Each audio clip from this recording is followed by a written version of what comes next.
ఓం శం ప్రత్యంగిరాయ నమః ఓం గ్లౌం వారాహే నమః ఓం హ్రీం సకల సిద్ధ గురుదేవతాభ్యో నమో నమః హరి ఓం తత్సత్ శ్రీ శ్రీ శ్రీ అధర్వణాభద్రకాళి ప్రత్యంగిరా పరమేశ్వరి పీఠము నుంచి ఈరోజు భక్తుల యొక్క సుభిక్షము అదేవిధంగా సుఖశాంతులతో ఉండడానికి ఈరోజు మీ ముందుకు ఒక అద్భుతమైనటువంటి వీడియోను తీసుకొని రావడం జరుగుతూ ఉంది.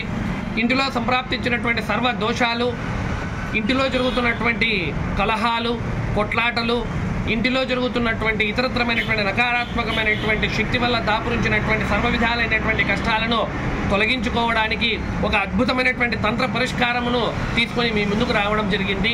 ఈ తంత్ర పరిష్కారం ఏమిరా అని అంటే, మంగళవారం రోజు కానీ లేదా శనివారం రోజు కానీ సాయంకాలమందు మహాతల్లికి అద్భుతమైనటువంటి తంత్ర పరిష్కారమును చేయడానికి ఈ యొక్క దినములు అద్భుతంగా చెప్తారు. కాబట్టి ఈ దినములలో సాయంకాలమున ఆవు యొక్క పిడక ఒకటి తీసుకోవాలి. ఆ పిడక శుద్ధమైనటువంటి పిడకను మీరే ఆవు దగ్గరికి వెళ్ళి పేడను తీసుకొని ఆ పేడను ఎండలో బాగా ఇంత పరిమాణం ఉన్నటువంటి వాటిని పిడకలుగా చేసుకొని ఎండలో ఆరబెట్టడం వల్ల పిడకలు తయారవుతాయి.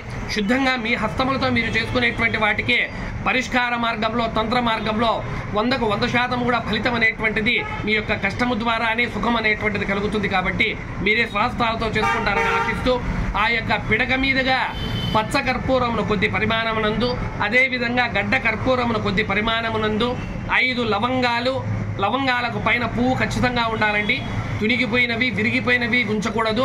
పూర్తిగా ఉన్నటువంటివి లవంగాలు 5 ఏలక బుడ్డలు, ఒక జాయిఫల్, అదేవిధంగా ఒక బతాష అంటే అమ్మవారి లక్ష్మీ అమ్మవారికి ఎంతో ఇష్టమైనటువంటి తెల్లని పదార్థము, మృదువైనటువంటి పదార్థము, తీపి పదార్థాన్ని బతాష అని అంటారు. అది తెలుపు వర్ణంని తీసుకోవాలి, ఒక బతాష.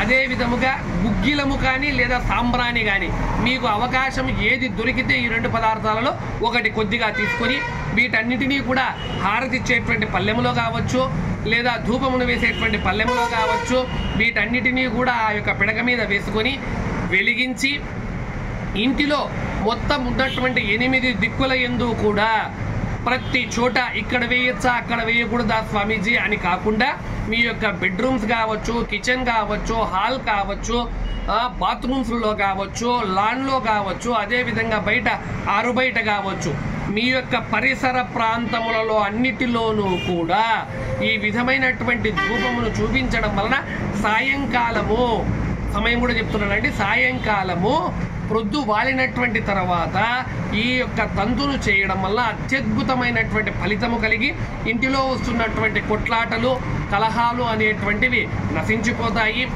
డబ్బు యొక్క నిలకడ మహాతల్లి లక్ష్మీ అమ్మవారు నిలకడగా నిలబడుతుంది. అదేవిధంగా లక్ష్మి యొక్క ప్రాప్తి కలుగుతుంది. స్థిర లక్ష్మి కూడా సుస్పష్టముగా కలుగుతుంది. కాబట్టి ఈ ప్రక్రియను మంగళవారం రోజు కానీ శనివారం రోజు కానీ చేసుకోవచ్చు.